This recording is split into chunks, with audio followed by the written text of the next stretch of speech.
Hi, I'm Gregory M. Smith, and Dan asked me to do another head-to-table segment, which for some reason always makes me think of a guillotine, but anyway, I'm going to talk a little bit today about how I came about doing this crazy game, Amerika Bomber, Evil Queen of the Skies. Yeah, I love that name.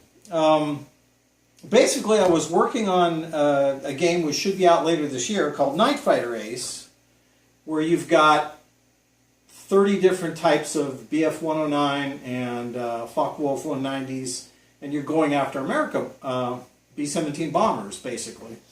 And I thought, well, that's the reverse of B-17 Queen of the Skies, because you're going after the bombers. And then I thought, well, wait a minute, that's not really the reverse. I thought you would actually be bombing America in a German bomber, and having played Secret Weapons of the Luftwaffe video game way back when, probably too much, I said, hey, they had plans to do all that. Well, sure enough, I researched on, the internet and some of my books, and Jet Planes of the Third Reich's one of them. And I was like, wow, they had all kinds of these crazy aircraft designed. I mean, there's specifications and everything for bombing America. And so this is kind of how I came about getting the idea of Amerika Bomber, Evil Queen of the Skies. Plus, I want to do some, pay some homage to Glenn Frank, who created the original B-17 Queen of the Skies, which is probably the genesis of this whole genre of solo wargaming, where you take charge of a bomber or some type of weapon system, and you care about your crew, and you kind of progress as you go along. So I thought, you know what, I'll do that. I'll just make it literally the reverse of B-17 Queen of the Sky. And so I came up with this Amerika Bomber idea. I started working on it, but I didn't want to just directly reverse engineer B-17, because of that. It's like sometimes you don't really have a lot of decisions in that game. You're kind of along for the ride. Don't get me wrong, I love the game. I've been playing it forever. But I thought I wouldn't just direct reverse engineer it. So I added a few things like the research track, where every month you get a chance to get some technological improvement. I came up with sort of streamlined the combat system so it plays a bit faster, actually, cleaner. And so I came up with 5 different bombers that they had. And of course, as you progress, you can actually start off with, well, I like the ME-364. There's several Focke-Wulf 300s, another starter bomber. And then you come up with, as time goes by, you can advance to the TA-400 or the Arado 555 jet.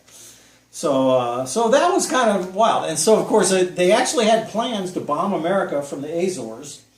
And this, of course, presupposes a lot of things, like they were winning, and that's a bit of a far stretch. But this is sort of an alternate history game, obviously. It starts in 1947. I actually had a fan wrote like a 4-page alternate history, how this would come to be. I mean, you have to assume things like they wanted Kursk, they wanted Stalingrad,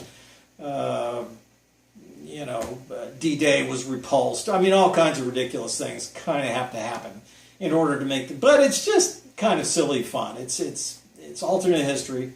Fans are good, though. I found a list of targets the Germans were planning on bombing on the American East Coast, probably about a dozen. So I had a fan come up and go, oh no, we need to have more targets than that. So thanks to Frederick Lesar for doing that. Of course, another fan said, I think it was Frederick again, so it might have been somebody else, said, oh, let's have a cool cover, basically taken from B-17. So that was kind of fun that they did that. And in fact, I had another fan said, oh, your prototype counters. So I put this up on Facebook as sort of a playtest, print and play playtest. Another guy said, oh, your counters are nice enough. So he made the really nice counter sheet. And this is all for a game that doesn't even exist yet. So that was kind of gratifying. Compass has agreed to do it. When we're going to start in earnest, I'm not sure. Hopefully sooner rather than later. But I knew I was on the right track when Bill Beckman, he's a member of the Greenville Mafia Wargame Club, who has been playing B-17 Queen of the Skies for probably 30 years, or whenever it came out. He said he loved the game, and he actually had some good improvements, and so that's what playtesting's for, and so thank you, Bill Beckman, for that. But I think it's going to be fun. It's clean, it's playable, it's good alternate history. It kind of really, though, drives home the point of why it was so important that we beat Nazi Germany in World War II.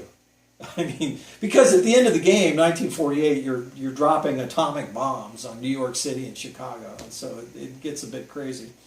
But it really points it out. I mean, it's once again, I just have to say we owe a debt of gratitude to the greatest generation, because thank heavens we won that one. But a little bit of alternate history, but that's kind of how it came about. I was just thinking, hey, this would be actually the real reverse of Queen B-17. So that's about it. A few other games in the works. You know, how else do I get game ideas? Well, like, for example, the Zeppelin Raider, I had a fan say, hey, you need to work on the Gothas.